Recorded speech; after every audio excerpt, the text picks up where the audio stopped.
얼마 전에 제가 이제 며칠밖에 안 됐네요.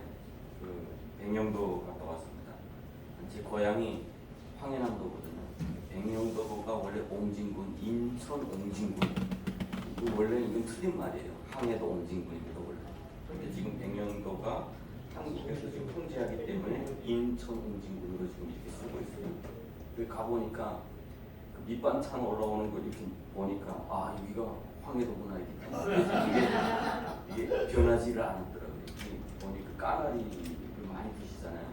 근데 제가 북한에서는 멸치를 못 먹어봤어요. 그냥 까나리를 많이 먹었는데 황해도에서 인천에서 멸치를 먹다가 황해도에 가서 까나리를 먹는 순간 멸치가 더 맛있구나 이렇게 느껴졌어요. 그렇지만 문화라고 하는 게 사람들이 거기에 몸에 젖어 있는 사람들, 그래서 까나리를 접할 수 있고 먹는 사람들은 아주 즐겨 먹는 문화라고 하면서 아주 고향 갔다 온 그런 느낌으로 돌아왔습니다.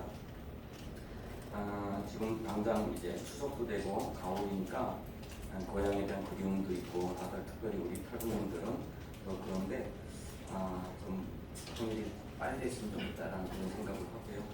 좀 전에 소개할 때 정말 두 분의 고비 사실은 여러 차례 넘었습니다.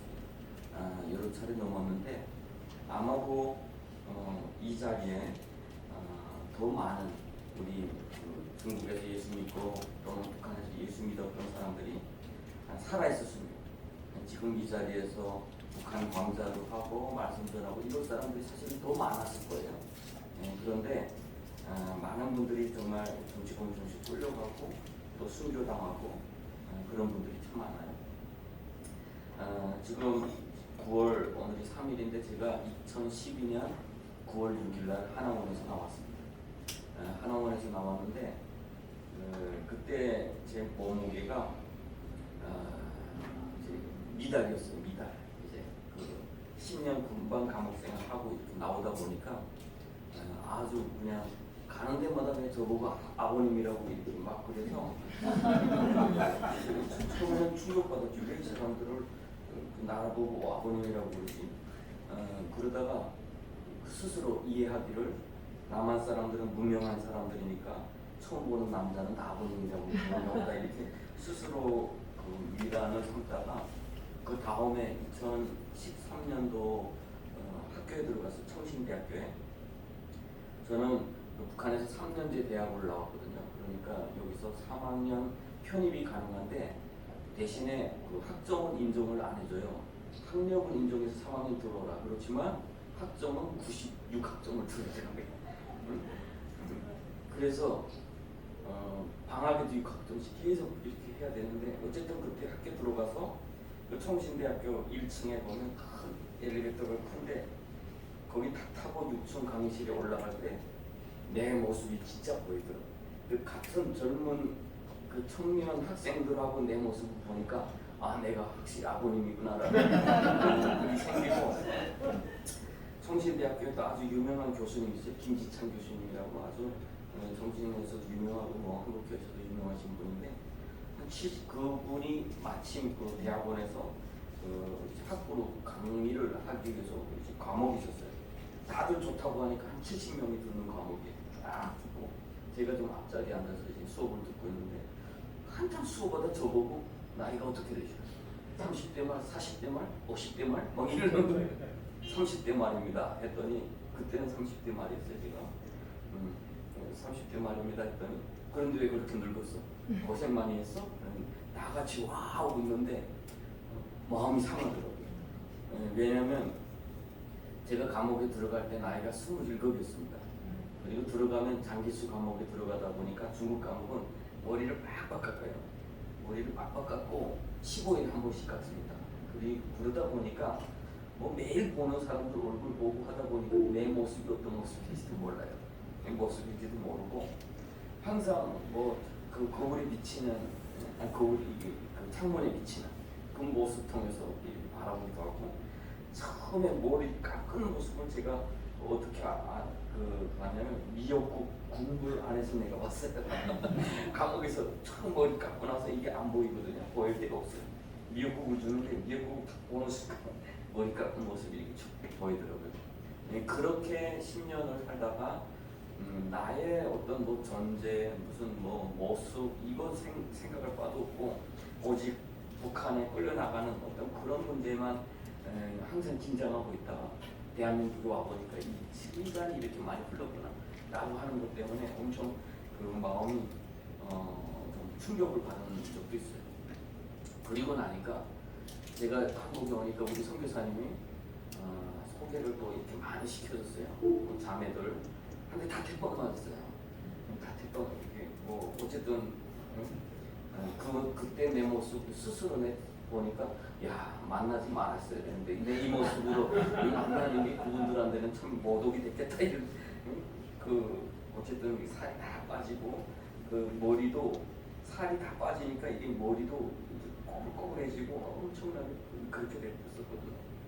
어쨌든 그런 시간 한국에 와서 10년이 지금 딱 지났습니다. 10년 지나서 한국에 입국한 날짜가 2012년 4월 17일이어서 올해 4월 17일 날 나는 중국에서 입고 온 옷, 감옥에서 가지고 있던 그 허리띠 다 보관하고 있어서 퍼포먼스를 저 인천공항에서부터 좀 해보려고. 근데 올해 마침 또 부활주일이어서 그렇게 못하고 주일만 예배만 드리고 이렇게 했었습니다.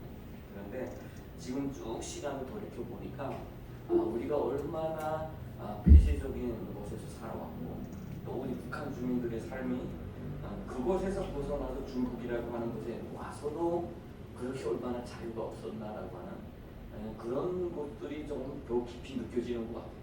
그때 있을 때는 그냥 생존 이것만 하나를 바라봤었는데 그리고 어제는 제가 중국 조선족분하고 만나고 왔어요. 그분은 어떤 분이냐면 저하고 같이 감옥에 지금도 아마 인터넷상에 제가 이렇게 연변에서 재판받는 사진이 있어요. 워낙 그 당시는 중앙에서 이 사건을 엄청 중시하던 사이에 이렇게 하다 보니까 언론이나 기자들이 많이 와서 제가 체포되고 막 그런 사진을 많이 찍었거든요. 그래서 제가 재판받을 때 우리 함께 쭉 서서 이제 찍은 사진이 중국 인터넷망에 있어서 제가 이렇게 다운받아온 적도 있는데 그때 같이 서셨던 분이었어요. 그때 그분은 한 50이셨는데 지금은 한 70이 되셔서 암 수술도 많이 하시고 그래서 어제 가서 같이 식사를 하는데 그때 그런 이야기를 했어요. 그때 법관에서 네가 했던 말이 아직도 기억이 난다. 무슨 말이었어요? 그랬더니 우리가 중국에 들어오고 우리가 대한민국 가는 것이 조선족들이 대한민국 가는 거하고 차원이 다릅니다. 조선족들은 더 나은 삶을 위해서 가지만 우리는 그냥 생존을 위해서 갑니다. 왔더니 중국도 우리를 받아주지 않고 그래서 받아주면 저 대한민국으로 우리는 또다시 목숨을 걸고 가야 합니다. 그래서 그런 말을 제가 그 법관에서 했던 것 같아요. 그래서 안건 외에 다른 말을 하지 마세요 해가지고 막 이렇게 두들렸던 이야기도 있는데 우리의 삶이 바로 그랬던 거죠. 북한이라고 하는 그 사회 자체가 얼마나 폐쇄적인지 그렇게 굶어 죽어가면서도 이 나라가 우리를 먹이지 못하는 것에 대한 책임이 있다는 건 상상도 안 해봤어. 상상도 어느 정도냐면 그렇게 사람들이 굶어 죽고 있는데 90년대 말에 굶어 죽고 있는데 북한에서 그 굶어 죽고 있는 주민들에게 어떤 교육을 했냐면 우리 장군님께서 김정일 장군님께서 한 끼 굶으신다라고 하는 말에 가슴이 뭉클했던 사람들. 이건 거짓말이 아니에요. 진짜 그랬어요. 가슴이 뭉클했어요.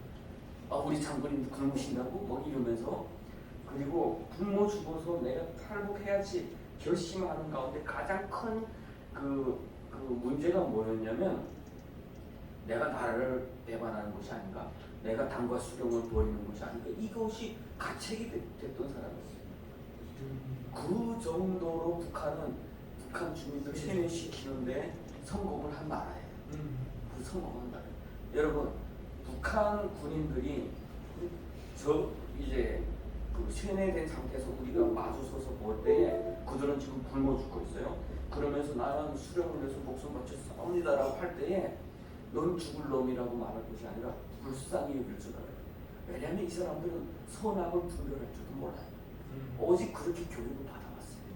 자기가 굶어 죽고 자기 청춘 10년을 다 바쳐서 이렇게 고통당하고 있는 것도 모르고 있다는 얘기죠. 제가 그랬으니까. 그렇게 해서 탈북을 해서 한 3개월 지나니까 깨달아졌어요.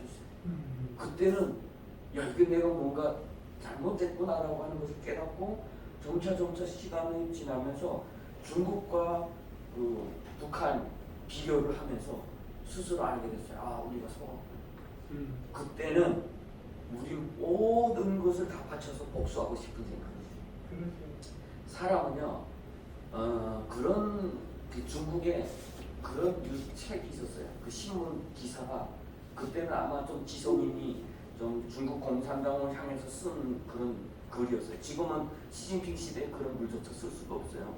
근데 그 어떤 글이었냐면 미국의 그런 그 이제 싸움 지원이 있어요. 전문 싸움을 위해서만 훈련시키는 그 개가들이 있대요. 특수견이죠. 근데 이 견들은 집을 지키지 못한답니다. 이 견들은 어떤 사람에게도 온순하게 지금까지 키우면서 사람을 물건 하면 무조건 탈락시킨대요. 탈락시키고 온순한 것만 남기다 보니까 이 견들은 자기 동족에게는 그렇게 살았답니다. 무조건 싸워서 이겨야 되니까 그렇게 세팅된 개란 말이에요. 그런데 모든 사람 앞에서는 온순하게 그렇게 만들어 놨다는 거죠. 이 중국 그 학자가 뭘 말했냐면 우리가 과거에 그랬던 사람들이 아니었냐 이거예요. 그걸 보면서 제가 우리 북한 사람들이 그런 존재가 아니냐라는 생각을 합니다. 오직 정권 앞에서는 무조건 입 다무는 존재. 무조건 입 벌리는 순간 죽어야 되니까. 북한은 아무리 인구가 줄고 이 사람이 천재고 이 사람이 국가를 위해서 어떤 공헌을 했다든지 아무것도 생각을 안 해요. 입만 잠을 버리는 순간 국가에서 조금 잘못된 생각을 하는 순간 그냥 탈락입니다. 죽어야 돼요. 우리는 DNA가 북한 주민들은 그래서 DNA 자체가 수령 앞에서는 입 다무는 존재가 되고 수령이 이렇게 하면 그대로 믿는 존재가 되거든요. 그리고 자기 사람들끼리는 어떻게 됐어요? 감시하고 통제하고 빼앗고 북한 주민들이 대한민국에 와서 법을 어기는 경우가 꽤 많은데 그 중에서 가장 남자들이 가장 많은 경우가 이 주먹을 잘 써서 그래요. 북한은 법보다 주먹이 가까운 데 있어요. 그리고 사람을 때리거나 이렇게 치웠을 때 그것에 대해서 법이 잘 다스리지 않아요. 법이. 이게 대한민국은 폭력법이 가장 큰 법이잖아요. 근데 북한은 그 폭력법을 그냥 모르게 그냥 지나가요. 그냥 때리고 야 화해하자 이렇게 하면 다 해결이 돼요. 이걸 가지고 법까지 가는 사람은 극히 드뭅니다. 그리고 법에서 가면 경찰도 그냥 그 때린 사람을 한 대 때리고 그렇게 하고 내보내줘요. 왜냐하면 이것도 북한 체제의 국가를 다스리는 한 방법 중에 하나예요. 주먹을 쥔 자들이 약자들을 누르면서 안에서 질서가 정리되는 거죠. 안에서는 스스로 입을 못 벌리게 하는 거예요. 그 정도로 퇴폐한 국가라고 하는 것이 깨달아주는 순간 모든 것, 야 이건 죽여야 되겠구나라는 생각밖에 없었어요. 망하게 해야 되겠구나. 그때부터 20대의 그 청년 그리고 어디 갈 곳도 없는 청년이 마음속에는 내가 언젠가 돈을 벌어서 돈만 벌면 가서 총을 뺏어오든지 그래서 복수를 해야 되겠다.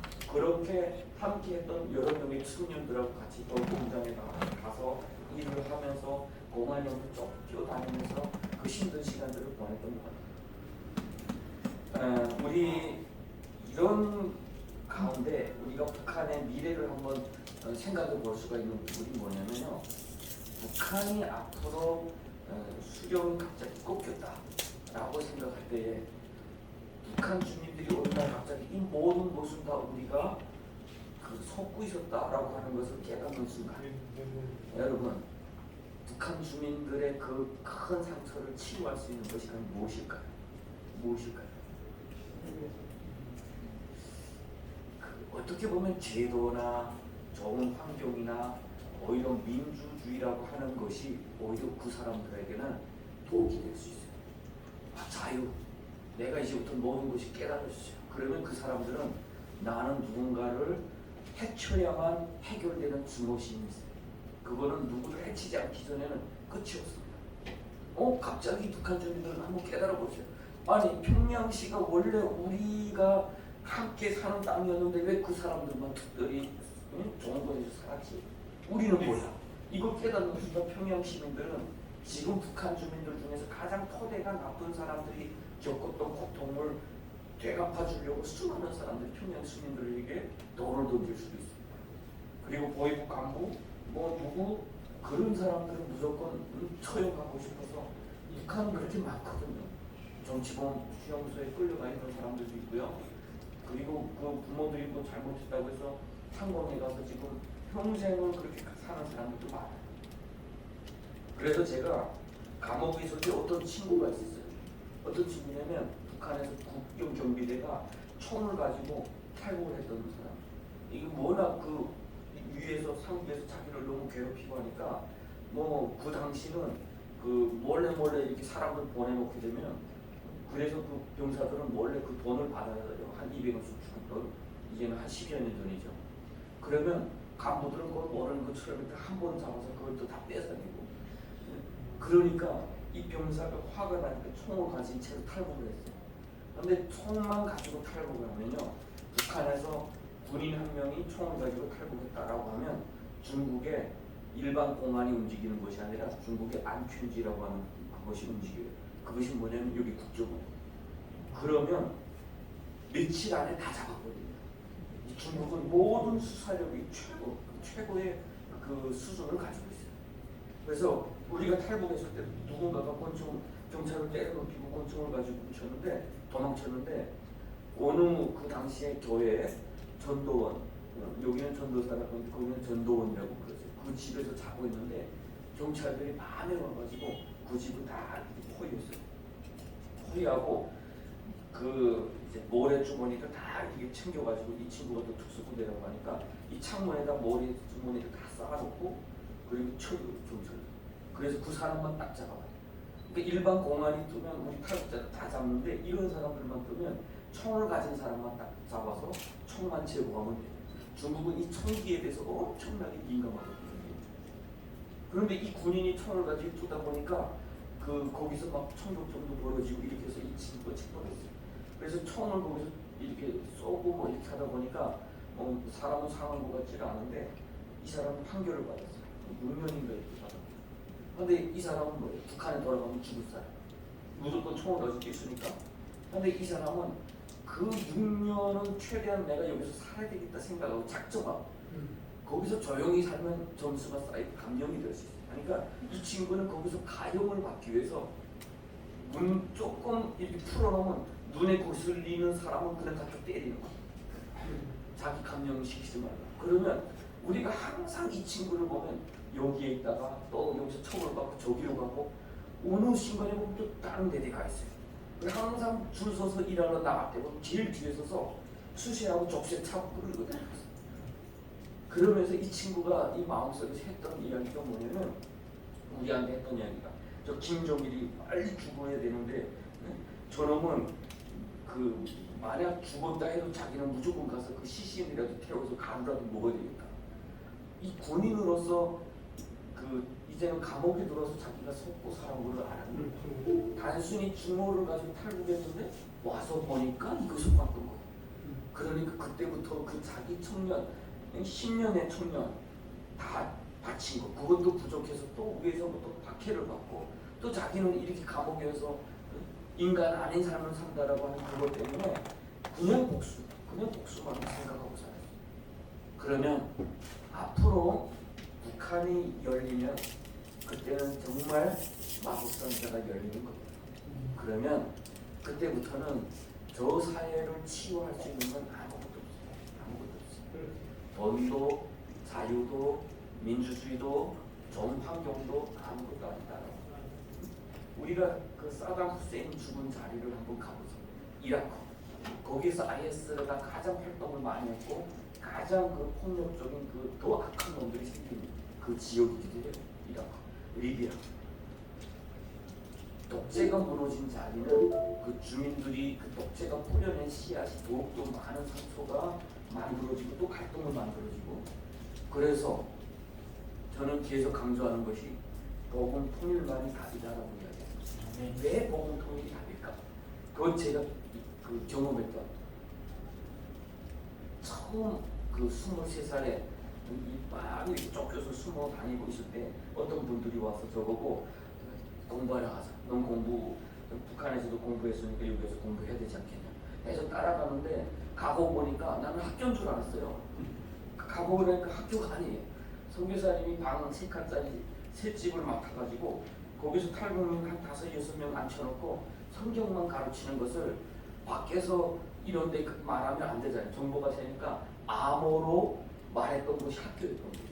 그런데 나는 학교인 줄 알고 따라가고 봤더니 가르치는 것은 성경이고 뭐 중국말도 안 가르쳐준다고 그러더라고요. 그래서 속았구나라고 이런 생각하면서 다음날 돌아갈 까 생각하다가 그때의 마음속에 딱 걸렸던 그 하나가 있는데 그 선교사님이 그때 우리를 앉혀놓고 손잡으라고 해서 쭉 손잡고 기도했던 것이 하나님 우리 저 북녘의 동족들을 살려주시죠.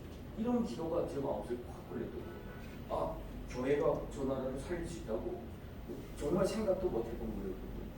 그래서 거기에 나와서 성경을 공부하면서 주님을 인격적으로 만날 때 우리가 어떻게 바뀌기 시작했냐면요. 처음에는 죽여야지 그 모든 증오심을 가지고 복수해야지 이것이 우리의 모든 것이었어요. 그런데 주님 앞에서 제가 예수 만나고 나니까 우리가 누군가를 죽이고 또 다시 그 사람을 공격하고 그러면 우리 이 비극을 어디서 끝나느냐라는 그런 마음과 그래서 우리가 십자가 앞에서 우리가 죽어야 되겠구나라고 하는 그런 고백을 하나님께서 하게 하시는 거예요. 그래서 했던 고백이 제 이름이 김권능하니까 여러분 오해하실지도 몰라요. 제가 권능을 삼아서 이름이 권능이 아니라 순교자 이름을 따다 보니까 이제 그 권능이라는 이름을 가지게 됐어요. 최권능 목사님 이름을. 그 당시에 그 함께 갔던 친구들 중에 주기철, 손양은 이런 이름은 저보다 먼저 간 친구들이 다 좋은 이름을 가져가고 그때 최권능이라는 이름이 있어서 그러면 권능이라는 이름은 성경에 나오냐 했더니 사도행전 1장 8절 하더라고요. 그럼 그때 지금처럼 이렇게 살아 있을 줄 알았으면 조금 겸손한 이름도 이렇게 그때는 진짜 한국에 올 줄도 몰랐어요. 그때는 마음이 뜨겁고 우리 북한을 위해서 순교합시다. 이런 고백이 우리 진짜 고백이었어요. 아침에 일어나면 인사할 때 북한을 위해서 순교합시다. 이런 고백을 다 했고 정말 하나님 앞에 강구했던 것 우리 피가 흘러서 저 땅을 회복할 수 있다면 하나님 우리가 죽겠습니다라는 그런 고백을 그때는 정말 했던 것 같아요. 그렇게 함께 저하고 했던 친구들이 다 20대의 친구들 30대 초반의 그런 친구들이었는데 함께 하면서 한 명씩 두 명씩 중국 공안에 체포돼서 끌려나가서 순교당하고 그런 것도 사실은 많이 경험했습니다. 20대 나이에 정말 어떻게 보면 꿈도 많고 해야 될 일도 많고 그들에게는 북한에 두고 온 가족들도 있고 오직 생존만을 위해서 넘어왔던 사람들인데 예수 믿었다는 그 하나 때문에 너는 북한에 가서 나는 예수 믿습니다. 이 나라는 예수 믿게 삽니다. 이 말 한마디 했던 것 때문에 다 순교당하고 정치범죄에서 끌려간 친구들도 참 많았죠. 그때는 내가 스스로 순교의 현장에 가면 모르겠는데 끌려나갈 때 나는 아무것도 할 수 없잖아요. 이 사람이 체포됐구나, 끌려나가는구나, 누군가는 저 공항국에 지금 갇혀있구나 라고 하는 걸 아는데 내가 그들을 위해서 아무것도 할 수 없다는 게 그때는 정말 힘들었던 일이 있어요. 그리고 좀 전에 우리 목사님께서 소개해줬던 것처럼 중앙에서부터 그 중시를 하고 북한에서부터 이런 사람들이 있답니다 라고 해가지고 우리 그 북한에 파견할 선교사들을 훈련시키는 곳이 있답니다 해가지고 중국 공안에 오리라고 해가지고 70여 명이 다 체포됐어요. 그리고 70여 명이 체포돼서 실제적으로 북한에 북송된 것이 77명 북송됐는데 그렇게 북송돼서 그 리더들 그리고 팀장들 이런 사람들은 다 정치범죄에서 끌려가고 순교당하고 해서 한 30여 명 그렇게 순교당하고 정치범죄에서 끌려갔어요. 나머지는 거기서 탈출하고 풀려나고 해서 대한민국에 와서 대한민국에서 지금 살고 있는 분들도 계시고요. 그 중에 행방불명이 되신 분들도 오던 도중에 또 행방불명이 되신 분들도 계시고 참 그런데 지금 생각해보니 참 그 현장에서 저는 하나님 분평도 많이 했어요. 하나님 이 사람들 정말 살려주셨으면 조금 두시면 더 많은 일을 하실 텐데 왜 이렇게 빨리 데려가셨습니까? 왜냐면 제일 처음에 그 순교당한 친구들이 저희들 팀에서는 가장 우리가 볼 때는 스타였던 친구들이었어요. 그런데 그분들이 끌려나가고 나서 제가 하나님 앞에 했던 게 이분들 두시면은 얼마나 하나님께서 큰 일을 하실 텐데 왜 이렇게 일찍 데려가셨습니까? 라는 그런 고백을 할 때 먼 훗날에 대해서 하나님이 저한테 주셨던 감동이 뭐냐면 저 북한이라고 하는 땅이 변화되는 데는 순교자가 아니면 안 된다. 여러분 제가 처음에 이야기했던 것처럼 북한 사람들의 그 세뇌된 세뇌 상태는 그 이 세상의 어떤 이론 가지고 답할 수 있는 것 아니에요. 합리적인 어떤 그 설득도 안 되는 나라예요. 다만 피를 흘리며 고백했던 그 신앙은 그 북한 사람들 그 순교의 현장에 있던 보이고 요원이나 그것을 보고받는 중앙당 간부들이 다 변화되고 놀라운 충격을 준 그런 사건들이었어요. 제가 감옥에 있을 때 감옥에 어떤 사람들도 와 있는 줄 아세요? 상좌, 보이고 상좌예요. 두 줄의 시간짜리. 이 사람은 무슨 죄로 왔냐? 마약, 당 자금 마련하다가 체포했어요. 당 자금 마련. 그 필로폰, 그 필로폰이죠. 필로폰 8kg면 중국에서 사형 대상입니다. 사형받아요. 근데 이 사람이 그 8kg를 가지고 그것도 샘플로, 그러니까 북한에는 뭐 수십 톤씩 있잖아요. 그러니까 그 샘플로 가지고 그 왔다가 중국에서 체포됐는데 중국은 알아요. 이 사람들의 신분은 일반 노동자로 돼 있어요. 여권은. 근데 중국 그 안청주는 다 안다고 그랬죠. 이 사람이 보이는 거 다 알고 그러니까 그 사형을 시키지 않고 사형 집행 유예라는 것을 시켜요. 그러니까 사형 집행 유예는 뭐냐? 사형 2년 후에 집행. 근데 2년 후에 또 다른 죄가 나오지 않으면 무기도용으로 바뀌는 거예요. 그때 가서. 그러니까 평생 감옥에서 살아야 되는 거죠. 그런데 두 줄의 신야를 가진 그 간부가 지금 그곳에서 있었고 또 중앙당에서 이제 잡혀온 사람이 있었어요. 그런데 저하고 함께 있는 동안 저한테 어떤 고백을 하냐면 예수 믿는 사람들은 자기네가 다 인정을 한다. 왜냐하면 자기네가 그런 소식 다 듣는데요. 이번에 그 북한은 사람 한 명을 몰래 죽이는 나라가 아니에요. 몰래 죽일 수 없는 나라예요. 모든 것은 다 위에서부터 지시가 있어야 죽여요. 내가 보이부에서 지금 정치범이잖아요. 나는 무조건 죽을 사람이야. 그래도 여기서 신문하다가 나를 죽여버려도 문제가 생겨요. 무조건 위에서부터 지시가 떨어져야 죽이는 나라예요. 왜냐하면 혹시라도 김정일에 충성된 사람을 아래 다른 사람이 제거할 수 있잖아요. 그렇기 때문에 위에서부터 비중 떨어지지 않으면 어떤 사람도 죽일 수 없는 나라예요. 그러면 지금 북한에서 모든 죽는 사람들은 다 위에서 죽이는 사인을 받은 사람들이잖아요. 지령 받은 사람들이죠. 그런데 그것을 지령을 해주면서 이 보이부 요원들이 듣는 소리가 있어요. 예수 믿는 사람들이 그렇게 죽음 앞에서 담대하고 자기 고백을 하고 죽는 모습을 보면서 그것에 대한 섬찟함을 이 사람들은 다 가지고 있어요. 그리고 그 중앙당 간부였던 사람이 그때 당시 저는 이제 감옥에서 탈북민들이 그때 한 200여 명이 있었거든요. 그런데 이자처럼 중앙당 간부 밑에서 여러 명이 저를 향해서 그랬대. 저 사람은 이제 북한 가면 죽을 사람이야. 이렇게 이야기를 하니까 거기 있던 중앙당에 있던 사람이 야 저런 사람들은 죽는 거 두려워 안 해. 이렇게 이야기를 하더라고요. 근데 그 사람이 나한테 와서 이야기해줄 때 저는 사실은 두려워하고 있었어요. 사실은 두려워하고 있었어요. 여기 감옥 끌려 나가서 북송된다는 것에 대한 두려움이 있었거든요. 근데 그 이야기를 할 때 제가 죄책감이 들었어요. 그러면서 이 북한의 중앙당이나 보이부 요원들이 왜 이렇게 기독교인들에 대해서 우리가 생각하는 것보다 더 고상하게 생각하고 있을까? 다 순교자들 때문에. 순교자들. 그리고 북한은 어떤 나라보다 기독교를 박해하는 나라예요. 왜냐하면 이것이 자기네 체제에 얼마나 큰 위협인가를 알고 있기 때문입니다. 마귀가 성경에 보면 마귀가 예수님을 제일 먼저 알아보죠. 제일 먼저 알아보고 제일 두려워. 결국은 북한을 바꿀 수 있는 힘은 오직 예수밖에 없다. 복음밖에 없다. 그런 문제에 있어서 우리 기독교 할 일은 정말 많습니다. 그래서 우리 교회에 모든 예배를 마치고 나서 광고 때 하는 3가지 구호가 있어요. 그것은 교회는 대한민국의 희망입니다. 그리고 교회는 고난당하는 북한 주민들의 희망입니다. 내가 교회의 희망입니다.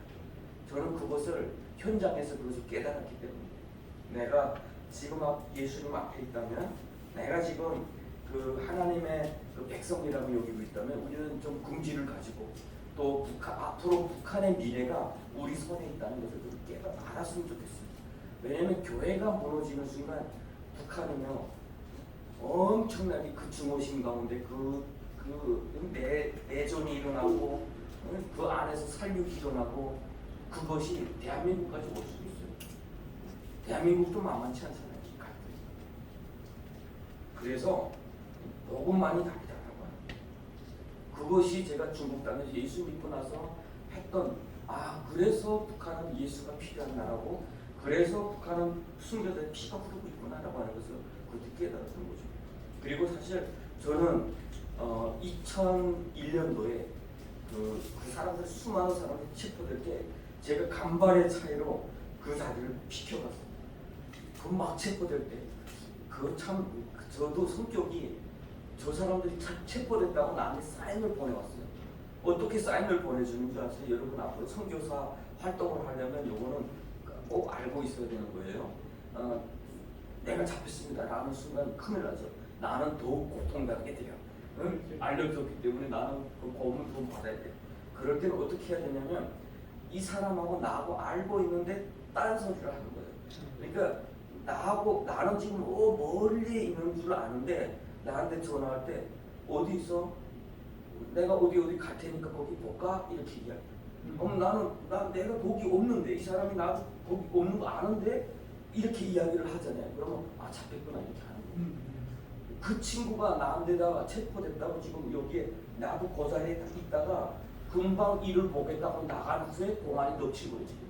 그래서 한참 있다가 일 다 보고 이 친구는 지금 어디서 뭐 하나 하고 전화했는데 안에서 막 이렇게 떠드는 소리가 나고 어디 있길래 자기는 지금 내가 어디 있는 거 안단 말이에요. 어디 있길래 왜 안 오는데 이런 말을 이게 문제가 생기구나. 그럼 도망쳐야 되는데 그때 제 마음은 이 친구들 다 체포되고 하니까 너무 마음이 속상한 거예요. 그래서 한번 직접 가봐야겠다. 그리고 그 앞에서 그 아파트 밑에서 한참 지켰어요. 이 사람들이 있는지 없는지. 그리고 한참 있다가 저는 그 방 키를 같이 쓰고 있었기 때문에 열고 조용히 들어갔는데 난장판에 다 그냥 짐이고 뭐고 다 흩어지고 막 끌려나간 자기가 있고 잡혔구나 하고 도망쳤는데 그 큰 사이가 있었던 거예요. 왜냐하면 공안들은 그 아지트를 덮쳤잖아요. 그 덮치고 끝이 안 나요. 여기서 며칠을 잡니다. 이 사람.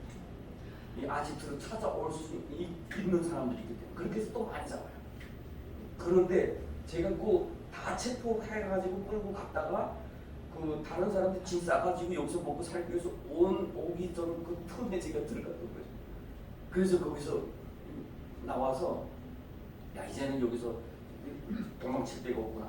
전화도 다 꺼놓고 이제부터 한국 가야 되겠다. 그 전부터 제가 한국 보내는 일을 하다가 이제는 내가 가야 되겠다라고 이렇게 마음을 먹고 그때 제가 하나님과의 약속했던 것이 있어요. 처음 예수님을 고백할 때 제가 북한을 위해서 순교하겠습니다. 이런 고백을 했었는데 그 상황이 됐을 때 제가 어떤 마음이 들었냐면요. 두 가지. 여기서 내가 이제는 더 이상 할 일이 없다. 여기서 피해야 된다라고 하는 생각 하나. 그리고 또 마음속에 한 가지 또 간절함이 있었는데 그때 당시 제가 중국에서 결혼을 하고 그때 저희 그 아내가 임신을 했는데 임신을 하게 되면서부터 제가 하나님 앞에 했던 약속이 뭐였냐면 이 아이만큼은 좀 나처럼 고생시키지 않겠다라는 그 간절함이 또 생겼어요.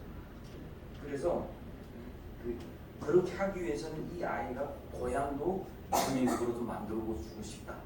그리고 그렇게 하려면 그 당시에는 몽골을 통해서 다 대한민국으로 왔는데 7월 달에 이제 사막을 넘어서 들어가면 한 3개월 걸린대요. 다 이렇게 그 하나원까지 나오는데 그러면 10월 달에 얘가 나오면 되겠다 해가지고 7월을 결정을 한 거예요. 7월. 그래서 이제는 그 공안에 딱 치워 들어올 때 이제는 내가 갈 때가 됐나 보다 해가지고 그 7월에 출발을 했는데 가다가 중국 공안에 체포됐어요.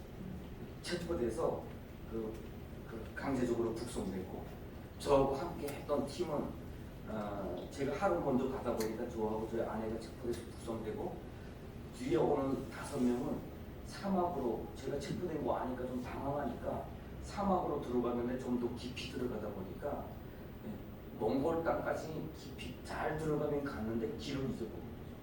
근데 2001년 7월 달에 그 몽골의 사막의 그 뜨거움 속에서 이 5명이 그 사막에 닷새 동안 버텼는데요. 그걸 그러다가 8살 된 아이가 그 사막에서 죽었어요. 그 영화가 크러싱이라는 영화예요. 8살 된 아이가 그 사막을 넘다가 죽는 영화인데 그 아이가 우리 팀에 있어요. 참 이 아이도 지금 살아 있었으면 이제는 20년 전이니까 28, 29 이렇게 됐을 텐데 그 아버지가 한국에 먼저 나와 있었어요. 그 가족이 다 뿔뿔이 흩어지고 이 아이가 그 혼자서 엄마는 거기서 사망하고 굶어주고 그 아이가 혼자서 그 꽃제비 생활하면서 정말 고생 많이 하다가 아버지가 사람 보내서 찾아서 데려오려고 그 어떤 선교사님한테 부탁했고 그 선교사님이 우리한테 좀 데려가라고 부탁해서 데리고 출발했는데 그때 2살짜리 아이가 있었고 8살짜리 아이가 있었어요. 근데 2살짜리 아이는 그 어른 등에 업히다 보니까 그나마 괜찮았는데 8살짜리는 그때 그 성인들하고 같이 그 사막을 닷새 동안 헤맸다고 생각했죠. 그 기적이 기진해 죽은 거죠. 마지막 날에는 이제 그 늪이 다 보여서 이제는 살았다. 그리고 그 물이 이렇게 호수처럼 이렇게 보니까 여기서 물만 먹으면서 기다리면 뭐가 오겠다 싶어서 가고 있는데 사람이 좀 부족해서 보니까 얘가 따라 못 섰더니 처진 거죠. 어디가 쓰러진 거죠. 그래서 이 친구가 물 앞에다 두고 자기도 돌아갔다가 사람 찾다가 기질하면 이로 못 쏠 수도 있는데 하나님 앞에 내가 10걸음만 돌아가서 없으면 내가 책임 못 지겠습니다 하고 10걸음 뒤로 가서 바위 위에 올라서서 이렇게 살피고 있는데 바위 밑에 그늘에 그 사막의 특징을 해서 그늘만 들어가면 조금 살만하죠. 그러니까 그늘에 머리를 박고 지금 헛소리를 하고 있대요. 내가 집에 왔다고. 그래서 깨워서 집에 온 것이 아니라고 데리고 이렇게 왔는데 물 앞에서 뭐 한 20m 그 앞에서 펄쩍 주저앉아요. 못 가거든요. 그래서 거기다 남겨두고 자기가 와서 물을 마시고 옷에다가 물을 적셔서 가려고 돌아보는데 애가 사람들 보면서 뒤로 벌러덩 넘어가서 갔더니 그 애가 눈물이 이렇게 쭉 보였는데 거기에 벌써 파리가 막 돋보이더라고요. 그래서 그 애를 질질 끌어다가 눕에다 눕혀놓고 그렇게 기도하고 그랬는데 결국 살아나지 못했어요. 우리 그 탈북민들 중에 예수 믿으세요라고 하게 되면 안 믿어요 이런 사람 단호. 하나님이 살아계시다면 그런 일은 있을 수 없어요. 그렇게 그런 일이 있으면 안 됩니다. 참 그런 고통을 겪은 사람들이 너무 많은 거죠. 왜 우리가 그렇게 그 정도까지 죽을 죄를 짓냐? 태어난 게 북한에서 태어난 죄가 있는데 그것 때문에 왜 우리는 그런 고통을 겪을 때 하나님은 뭐 하셨냐? 그래서 우리 탈북민 목회자들 중에도 간절히 하나님 앞에 기도할 때 하는 기도가 그거예요. 하나님 대한민국의 하나님만 되지 말고 북한의 하나님도 좀 되주시오. 참 그런 가운데 그 아버지는 그 아들 잃고 나서 그 완전히 그 술 중독자 되고 제대로 정착도 못하고 참 그런 삶을 살았던 거죠. 그래서 저는 그때 그 강제적으로 북송 나갈 때 또 어떤 어려움이 있었냐면 한 가지 결정해야 됐어요. 내가 북한에서 내가 어떤 인물이라는 것을 발견하는 순간 우리는 3명 다 죽어요. 뱃속에 애기까지. 그래서 우리 서로 모르는 것처럼 하고 나가서 당신만이라도 살아라 라고 처음에는 생각을 했는데 기차 타고 나가는데 마음속에 그러면 어떤 일이 생기냐면 우리 서로 모르는 관계입니다 라고 하면 이 뱃속의 아이는 무조건 강제 낙태를 당해요. 중국에서 그 임신한 아이는 무조건 낙태를 시키는 거예요. 그래서 하나님 앞에 이 아이만큼은 내가 정말 이렇게 고생시키고 싶지 않다라는 이런 고백을 했었는데 그래서 한국을 가려고 했던 건데 우리가 서로 모르는 것처럼 하는 경우 이 아이는 무조건 사형 판결을 우리가 먼저 내리는 거잖아요. 그래서 그걸 못하겠다고 가는 도중에 기차 북한으로 나가는 도중에 야 우리 그러지 말고 우리 북한 사람이랑 부부라고 하자. 그래서 살면은 같이 살고 만약 북한에서 알아보면 그때 다른 방법 돼서라도 이 아이가 우리 먼저 포기하지 말자 하고 그렇게 끌려나간 거죠. 끌려나가는데 정말 기적적으로 하나님이 그 위험한 고비를 넘어가게 했어요. 사실은 뭐 여기서 다 자세한 말은 할 수 없지만 살 수 없는 환경이었어요. 거기에 25명의 우리 탈북민들이 대한민국을 오는 도중에 체포돼서 지금 재판을 기다리고 있는 사람들이 있었어요. 근데 그 사람들은 다 나를 알고 있어요. 북한의 죄로 따지면 그 사람들의 죄에 비하면 저는 죄인 중에 괴수입니다. 그 사람들은 그냥 가려고 했던 사람이지만 저는 그 사람들에게 복음을 전했던 사람이고 조직해서 사람들을 보내는 사람입니다. 그런데 그 당시에 그 조직했던 그 팀장도 사형당하고 그 멤버 몇 명이 다 정치범죄에 끌려가고 거기에 여성 한 3명만 풀려나고 다 죽었어요. 다 정치범죄에 끌려갔다고. 그런데 그 사람들이 다 나를 알아보고 있는데 보통 북한이라면 다 고발을 해야지. 저 사람 누굽니다. 그러면 자기 감명도 받게 되고 그런데 그 중에서 누구도 하나도 그 말하지 않았다. 그리고 가장 중요한 것은 그 중에서 정말 사역장에서 말 안 듣어서 저한테 혼났던 친구가 있는데 그 친구가 있었으면 저는 또 무조건 뭐 저놈 나쁜 놈이라고 이렇게 했겠죠. 그런데 그 친구는 제가 도착하기 이틀 전에 그쪽 보이드에서 와서 지금 송환에 가고 있어요. 그러니까 정말 거기서 빠져나온 것이 지금조차도 사실은 깜짝 놀랄 때가 있어요. 어떻게 내가 거기서 살았지? 그때 보이드에서 이제는 못 살겠구나라는 생각을 할 때가 어느 때였냐면 방에 딱 들어갔는데 그 북한 보이군요. 가자마자 옷을 활짝 다 벗어요.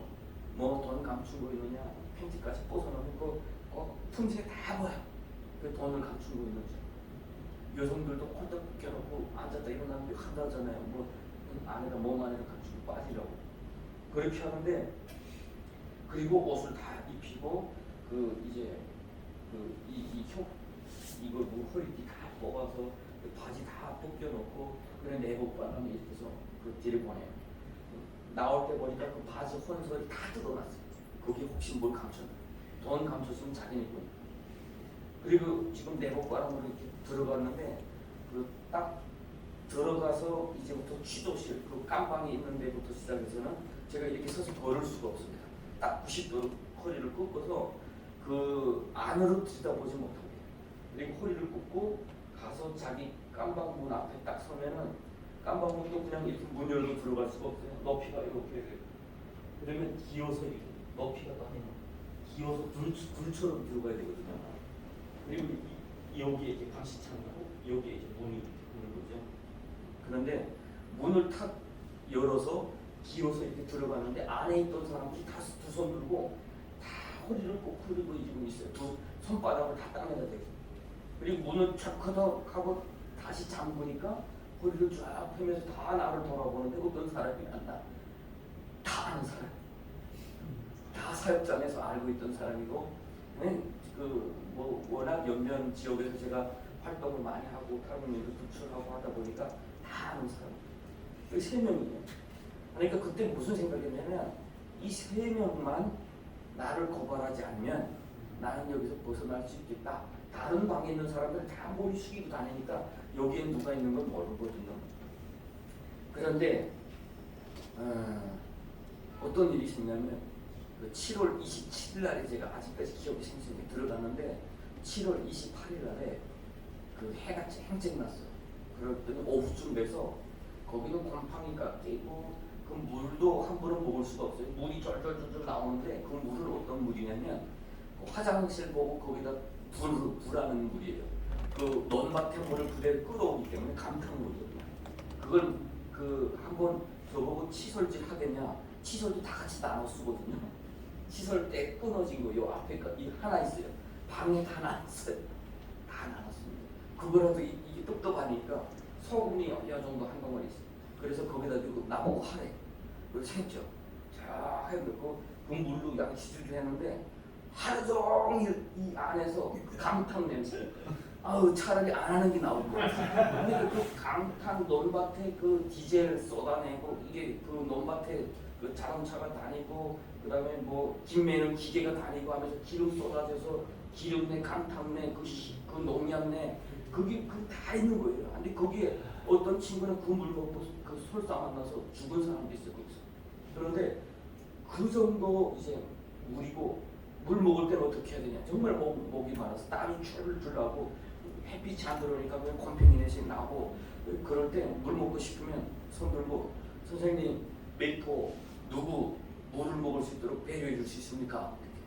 그러면 마음이 좀 그래도 기분이 좋은 날에는 그래 하고 식기에다가 주전자에다가 항상 그 간수가 가지고 있어요. 거기다 식초를 몇 방울 칸그 물을 그 물 수질이 안 좋으니까 그걸로 소독을 하는 게 식초.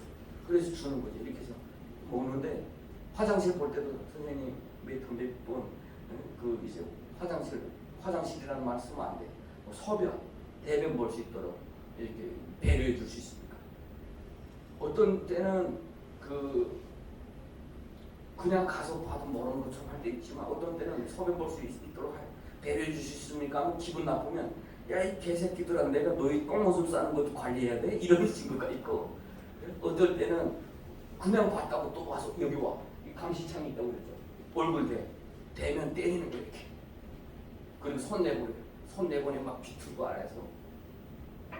그런 가운데 그 오후쯤 돼서 다들 준비하라 이래서 그러더라고요. 뭐 하냐 했더니 이게 하도 그 햇빛을 쏘지 못하니까 사람들이 다 이렇게 말라가고 그 영양실조도 빨리 버리거든요. 그러니까 햇빛 쬐기 시킨다는 거예요. 그러면서 먼저 감시창에다 손을 내놓으면 수색을 채우고 그 다음에 문을 열면 이렇게 머리부터 나가면 안 돼요. 머리부터 나가면 머리를 반을 탑니다. 엉덩이부터 나가요. 그러니까 머리부터 나가면서 공격할 가능성이 있기 때문에 모든 규정이 다 그래요. 뒤로 기어 나가고 그 나가서 쭉 이제 햇빛 하는데 나란히 앉습니다. 그런데 저는 수세가 부족하니까 두 개를 찾는데 한쪽 거는 또 잘 말이 안 듣는 거예요. 고장난 거예요. 좀 노비스. 그러니까 한쪽이 좀 노돌노돌하니까 앞에 앉았던 그 보이어원이 너 나와. 그래서 나오니까 또 세 명이 나온 거죠. 돌아섰죠. 안에서 지금 수세를 수리하고 있어요. 이렇게 해서 쭉쭉쭉쭉 이렇게 수리하고 있는데 이 앞에 앉은 사람이 다 지금 나를 보고 있어요. 그때 아이고 나는 살 기회는 놓쳤고 4명, 그 안에 세 사람만 나를 말 안 하면 되는 줄 알았는데 그 모든 사람이 지금 나를 보고 있는 거죠. 아 이제는 진짜 못 빠져나가겠구나. 그리고 나가서 에이 됐다. 이제는 더 이상 내려놓자 하고 그 안에 자기 자리에 딱 들어간 다음에 서로 눈인사로 하려고 이렇게 좀 보니까 다 내 눈길을 피해.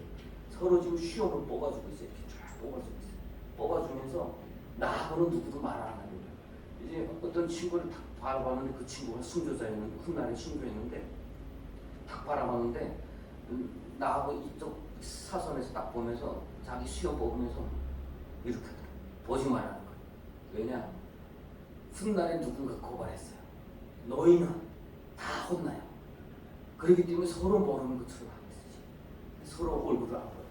그 다음부터 방에 들어간 다음에 마음속에 하나님 내가 북한을 위해서 정말 순교를 하려고 처음 주님 앞에 그런 고백도 했었는데 이렇게 한국을 가다가 체포돼서 죽는 게 순교입니까라는 그런 마음이 들면서 하나님 이 자리를 넘어가게 하시면 더 이상 나 자신을 위해서 안 살겠습니다. 이런 고백을 했어요.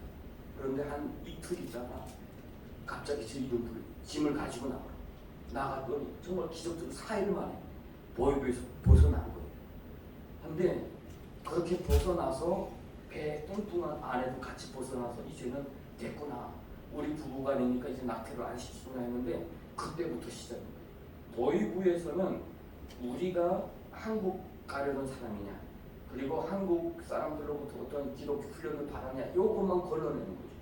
그런데 그것만 걸리지 않으면 바로 넘겨주는 데가 여기서 말하면 경찰서입니다. 거기서 하는 것이 뭐냐 이자처럼 강제 낙태부터 시작해서 그때부터 또 학대가 시작이 되는데 그래서 또 거기 갔더니 그 병원에 가야 된다는 거 낙태시켜야 된다.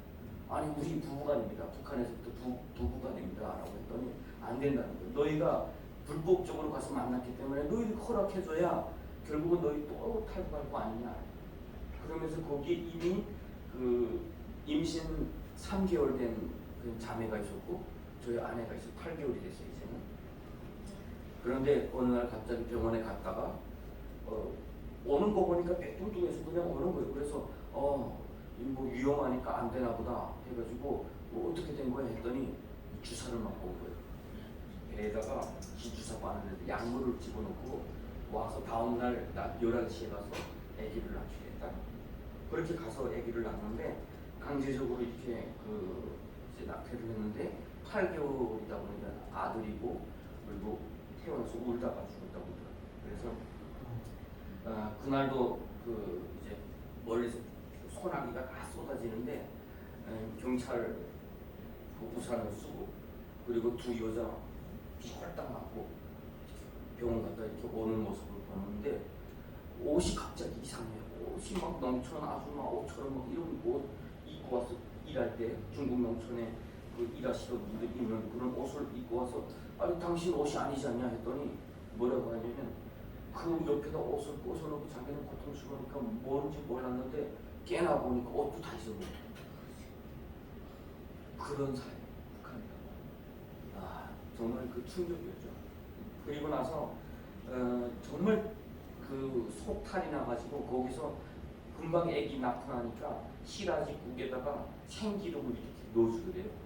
근데 그게 뭘 잘못 먹어서 털 나가지고 그때부터 그냥 화장실 수없이 다녔는데 약을 좀 병원 좀 가게 해주십시오 해도 안 데려가고 그대로 그냥 놔두고 그래서 그 먹을 거 주는 것은 그 완두콩 그럼 먹을 수 없는 거예요. 그거 계속 주고 하니까 그냥 거의 영양실조 걸리고 제대로 먹지도 못하고 거의 죽을 뻔했어요. 그래서 저는 강제노동 끌려나가서 일하고 일할 때는 밥을 조금 줍니다. 일을 시켜야 되니까. 그래서 저녁에는 밥을 조금 남겨와서 그렇게 주면서 그러면 거의 마지막에 일어서지 못하고 팅팅 붓기 시작하니까 병원에서 거기서 데리고 병원 가더라고요. 병원 갔다가 약을 주는 것이 어떤 약이냐면요.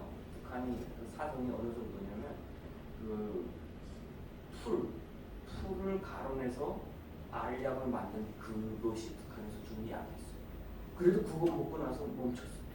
멈추고 거기서 이제 풀려나서 다시 돌아왔는데 그 사이에도 참 일들이 많은데 다시 탈북을 해서 제가 다시 들어왔을 때가 2001년 10월 말에 탈북에 들어왔는데 그때 다시 한국에서는 빨리 한국에 오라고 저한테 사람들 보내고 했는데 그때 제 마음에 걸렸던 게 뭐냐 더이브에서 했던 기도 하나님 이 자리를 그냥 지나게 하시면 이제부터 나사시는 위해서 안 살겠습니다 라는 그런 기도를 했는데 그때 내가 한국으로 가야 된다라는 몸도 엄청 3개월 있었는데 그런 몸이 다 망가졌어요. 다 망가지고 밥이 왜 그렇게 맛있는지 굶다가 오다 보니까 밥을 계속 입에서는 소화는 안 되는데 입에서는 그렇게 맛있는지 몰라요.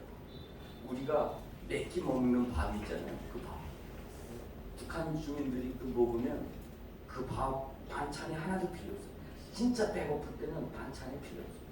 반찬을 많이 찾기 시작할 때는 배가 부담듯이 처음에 제가 갇혀 있을 때 진짜 그것도 하나님의 은혜인데 그건 뭐냐면 진짜 막 배고픈데 화보를 보는 친구가 밥도 하고 이제 밥 주걱으로 이렇게 밥도 하는 친구예요. 밥도 퍼주는 친구. 그러니까 이 권한이 좀 있는 친구예요. 밥 주걱 가진 권한. 근데 이 친구가 사육장에 있을 때 누구네 사육장에 있던 친구였던 저를 알아봤어요. 그래서 저는 이 친구 나를 알아보고 또 고발할 것이 아니야 이렇게 했는데 오히려 반대로 이 친구가 저를 엄청 도와줬는데 어떻게 도와줬냐면 막 배고파서 있는데 저보고 나오래. 석탄을 나르지. 경찰한테 나 좀 석탄 좀 나눠야 되겠습니다 하니까 날라. 그러니까 사람 데리러 나를 불러낸 거지. 불러서 한 2번 나르고 들어오래 식당으로. 옥수수를 지금 막 삶고 있는데 퍽퍽퍽 퍼서 이만큼을 주는데 첫 숟가락을 뚫는 순간 입에서 뭘 맛을 느끼는 줄 아세요? 단맛. 그렇게 달 수가 없어요. 근데 거의 다 먹었는데 옥수수 뜬내가 나는 거예요. 그 썩은 옥수수에 이 옥수수가. 그러니까 너무 배고픈 상태에서는 이게 그렇게 달고 고소할 수가 없어요. 여러분, 반찬 없어서 밥 못 먹겠네 이런 말 하지 마시기 바랍니다. 그것은 여러분이 너무 행복하다는 뜻이에요. 회개하시고 반찬이 없어서 밥 못 먹겠네. 저는 그래서 지금 그런 말 절대로 안 해요. 저희 아내는 저한테 너무 편안하다는데 주는 대로 먹었어. 그래서 막 그러다 보니까 소화는 안 시키고 뭐 꿈속에서도 뭘 먹고 싶었던 생각 나면 가서 또 먹고 하니까 막 이렇게 팅팅 붓고 몸은 너무 아팠거든요. 근데 그 사람들 와서 나를 데려가자 할 때 어떤 사건이 있었냐면 우리를 돕던 탈북민 그 리더하고 또 그 한국 선교사님이 그때 체포됐어요. 2001년 12월달에. 그러니까 그때 제가 어떤 생각했냐면 내가 나와서 이 일을 하라고 하나님께서 그때 나를 살려주신구나 이런 생각을 하니까 더 이상 도망 못 치겠어요. 그래서 거기서 남아서 우리 탈북민들을 구출하고 복음 전하고 사람들 보내고 이런 일을 하다가 2002년 3월 16일 사건이라고 그 베이징에 있는 스페인 대사관에 25명의 탈북민이 막 뛰어들어간 사건이 있어요. 경찰을 물리치고 와 뛰어들어가니까 전 세계 뉴스로 다 떠버렸어요. 그러니까 중국 당국에서 이런 자들을 엄격히 처벌하는 지시가 떨어졌고 그러다 보니까 제가 한국으로 보내준 저는 그렇게 보낸 사람은 아닌데 제가 보내주고 있을 때 중국 공안에서 저를 체포한 거죠. 이름도 권능이라니까 엄청 대단한 놈인 줄 알고 막 체포하고 저를 호송할 때 비행기로 호송하고 난리도 아니었어요. 뭐 제가 도착하는 곳마다 기자들이 대기하고 뭐 그 엄청나게 큰 놈 잡았다고. 왜냐면 중국에서 제일 먼저 지시가 떨어져서 처음 잡았으니까 그 사람도 많을 거잖아요. 아니 그거 어디나 마찬가지. 이걸 또 막 부풀려가지고 그래서 왜 해외 세력과 이렇게 연관된 이런 단체 이런 조직을 누쳐냈다 해가지고 그 뉴스에도 많이 올랐거든요. 그래서 체포돼서 감옥에 끌려갔는데 처음에는 재판 받을 때 그랬어요. 너는 탈북민 도왔기 때문에 그냥 그 중국법에 저촉되지 않을 수도 있어서 북한으로 나갈 거다. 그래서 깜방에서는 항상 저에게 맛있는 거 많이 먹으라고 했어요. 왜냐면 북한으로 가면 죽을 사람이잖아요. 그러니까 항상 중국은 사형 판결이 지금도 진행되는 나라예요. 영기들과 같은 그렇게 큰 도시가 아니에요, 영기시가. 그런데 그 도시에서 한 해에 사형장에 끌려나가는 수장 한 100명씩. 그러니까 엄청나게 많은 사람들이 사형당하는 거. 그리고 저희 방에도 사형수가 있었는데 그때 저하고 사형수가 제일 친했어요. 그럼 누가 먼저 갈 거냐. 그 친구도 한 27살. 그리고 28살. 제가 그 당시 27살. 그래서 그러면서 마지막에 이 친구 가기 전에 제가 복음을 또 전하기도 하고 그랬는데 그러면서 항상 그 죽을 사람이라는 어떤 그 딱지를 가지고 살다가 판결문을 가서 딱 받아가지고 왔는데 그때 뭐냐면 12년 판결.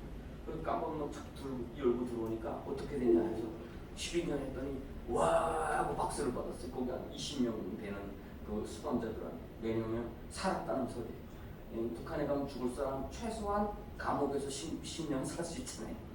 그래서 이미 2년 동안 그 감옥 깜방에 있고 저쪽 진짜 감옥에 끌려가서 구치소에서 감옥으로 넘어가서 그곳에서 10년을 감옥 간 거죠.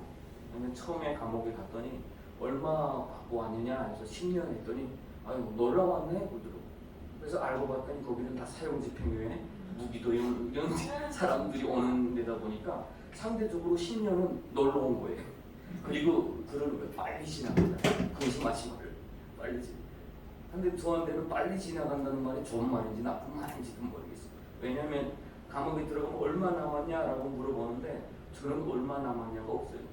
뭐 10년 후에 감옥 문 열고 나올 수 있다면 저한테는 엄청나게 이제 희망이겠지만 10년 살고도 북송돼야 되니까 저한테는 뭐 그게 없잖아요. 그리고 실질적으로 거기 있는 많은 탈북민들이 다 북한으로 나가요. 북송되거든요. 그리고 저하고 같이 체포된 사람이 있어요. 탈북민 리더. 저는 12년 받고 그 사람은 4년 받았는데 그분은 2007년 9월달 지금 아마 추석 직전이었는데 그때에 중국 공안에 의해서 강제적으로 북송됐어요. 그것도 형기 9개월 남겨도 그 비밀내로 북송시켰어요. 왜냐하면 이분이 중국 당국에다가 이제 난민 신청을 했습니다. 북한으로 돌아가면 정치적 이유 그리고 종교적 이유로 박해받을 우려가 있으면 난민이다. 국제 난민 조약에는 분명히 그렇게 새겨져 있으니까 중국도 거기 가입한 나라니까 그 난민 신청을 한 거죠. 나 북한으로 돌아가면 정치적 이유 그리고 예수 믿었던 종교적 이유로 박해당합니다. 그 증거도 있습니다. 해가지고 올렸더니 중국 공산당이 이거 얘를 놔두면 이제 자칫하면 또 떠들겠다 위험하겠다 이렇게 생각하고 아직까지 9개월 남겨뒀을 때 강제적으로 제가 본을 앞에서 이렇게 질질 끌려나갔어요. 그때가 제 신앙에서는 가장 큰 힘든 시간이었어요. 왜냐하면 이분은 북한의 아들하고 딸이 있습니다. 그래서 저한테 항상 그래서 자기가 꿈에 이제 사형장에 끌려나가는 꿈을 꿨대요. 그러면서 식은땀 다 흘리고 저한테 와서 진지하게 저한테 무슨 이야기를 했냐면 약 좀 얻어다 달라고. 무슨 약? 만약 북송된다면 그 다리 앞에서 먹고 죽겠다는 거예요. 저는 예수 믿는 사람으로서 그거는 안 됩니다. 북한에 나가서 그 사람들의 죄를 더 쌓고 죽어야지. 최소한 그 사람들이 총알을 하나라도 더 쓰고 죽자. 왜 스스로 목숨 끊으려면 했던 그렇게 이야기했어요. 그랬더니 이분이 했던 말이 아들하고 딸 때문에 그런다. 이 북한 사람으로서는 다 아는 이야기죠. 그 아버지가 당을 위해서 아주 북한이 싫어하는 범죄를 했을 경우 그 자녀들은 아버지가 어떤 죄 지은지도 모르고 처벌받아야 돼요. 중하면 정치범죄에서 끌려가야 되고 경하면 항상 사회 밑바닥에서 살아야 돼요.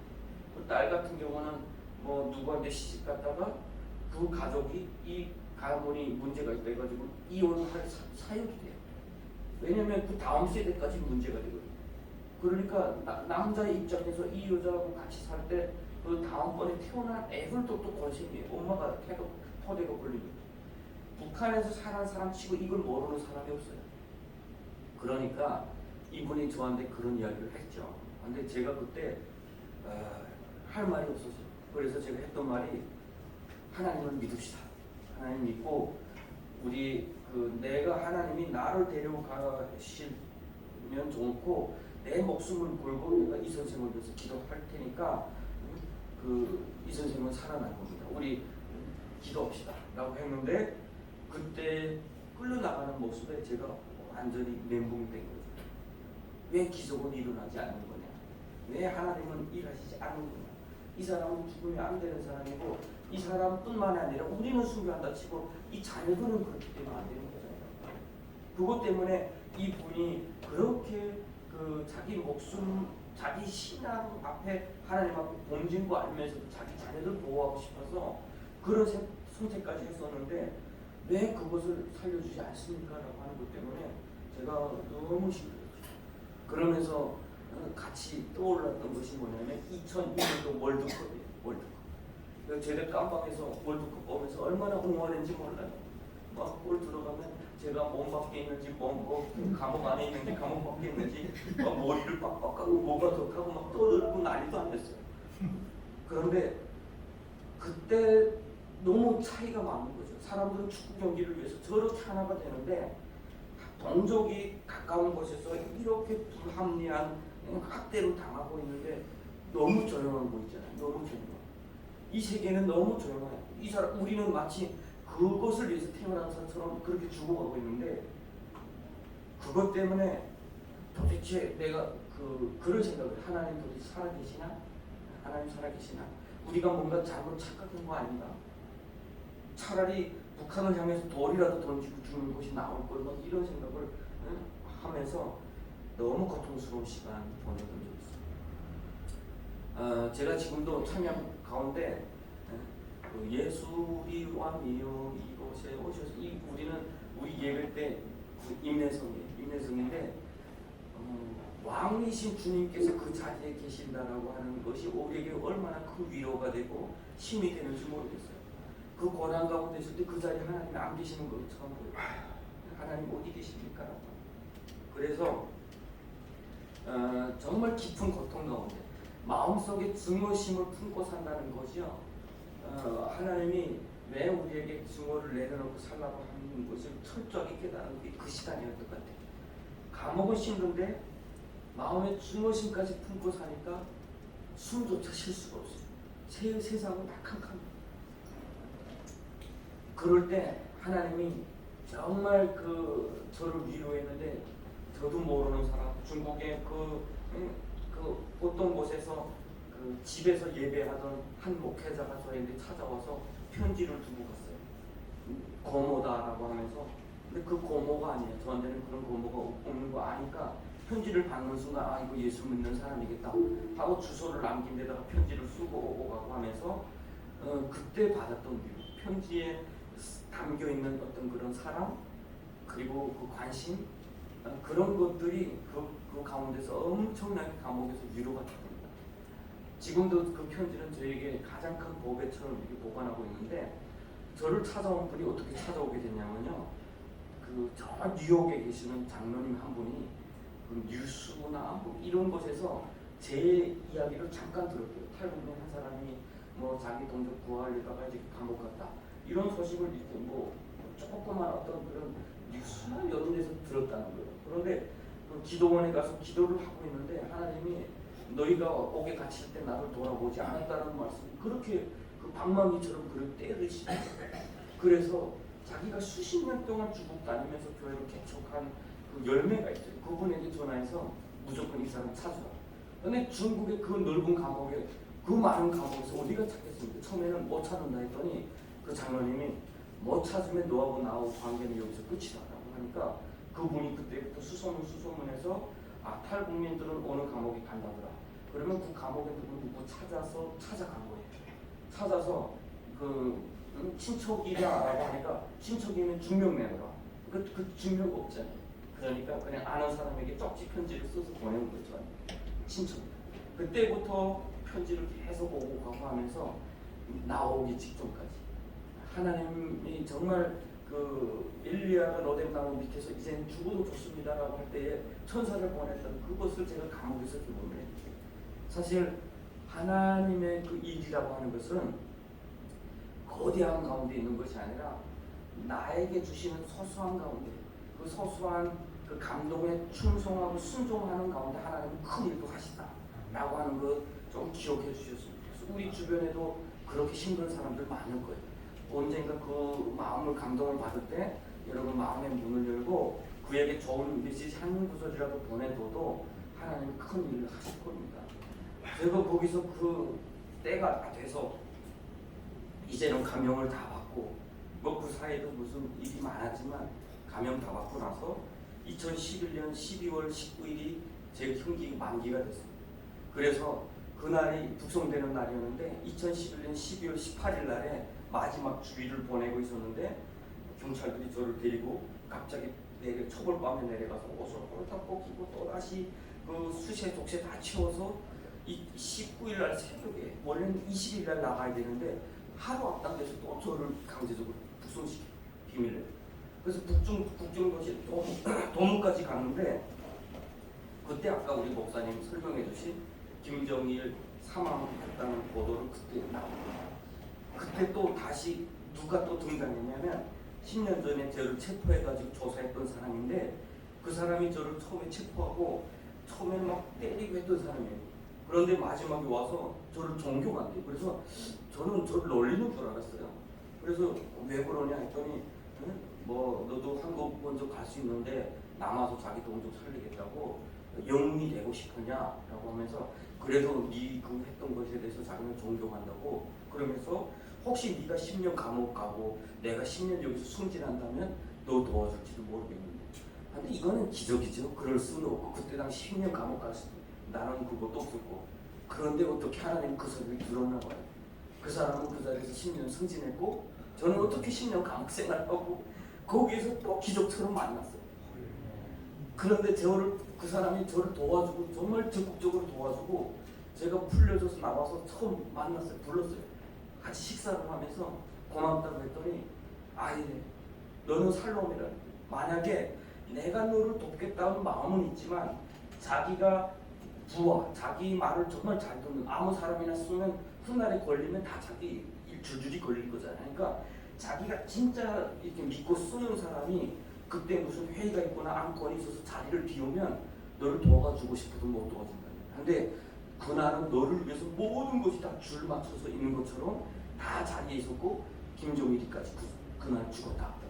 그러면서 하는 말이 혹시 네가 너의 하나님이 너 때문에 날 이 자리 그냥 두신 거 아니야? 뭐 이렇게 이야기를 해서 정말 기적적으로 거기서 풀려나니까 한국 영사관에서 저한테 연락이 와서 그 여권을 보내줬어요.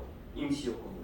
그래서 그 여권 가지고 한국 가려고 공안에 찾아갔더니 안 된다고. 그냥 공안에서 자기네끼리 외국인 출입 증명서 이렇게 만들어줘서 2012년 4월 17일 날 아시아나항공의 그 정부에서 제일 마련해주는 제일 뒷자리를 타고 바로 영길공항에서 비행기가 떴어요. 그때 제가 공항 밖을 이렇게 쭉 바라보고 이렇게 사진 찍고 이렇게 하고 있는데 그때 하나님이 저희 마음 가운데 어떤 감동을 주셨냐면 제가 아마 10년 동안 하나님과 실험했던 그 질문이었어요. 내가 한다라는 질문, 하나님이 하신다라고 하는 질문. 하나님 언제 하십니까? 하나님 지금 안 하시면 지금 죽는 사람들에 대해서 어떻게 책임지십니까? 하나님 못 하시면 내가 하겠습니다라는 그런 그 외침 정말 많았거든요. 순교자들 앞에, 북한을 끌려나가는 우리 동족들 앞에. 그런데 바로 그 공항에서 저한테 그런 마음을 주셔서 대한민국에 와서 그때까지 제 마음 가운데는 하나의 확신이 있어요. 하나님은 분명히 저 북한 땅을 열어주실 것이다.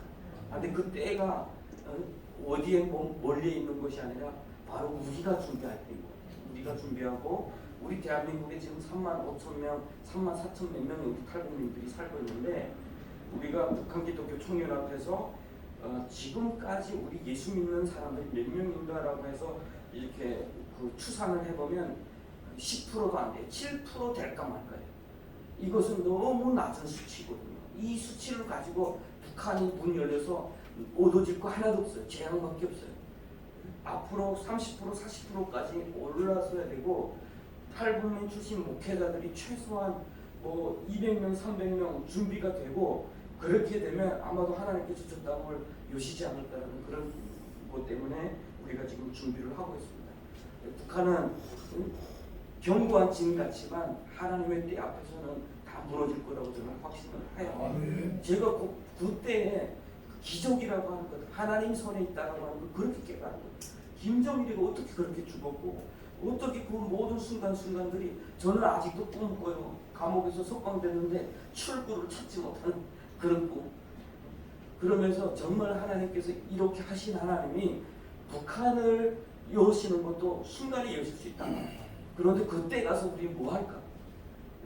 그때 가서 내가 여기 있습니다. 나를 보내서 써라고 할 수 있는 하나님의 백성들이 일어나야 된다고 저는 생각을 합니다.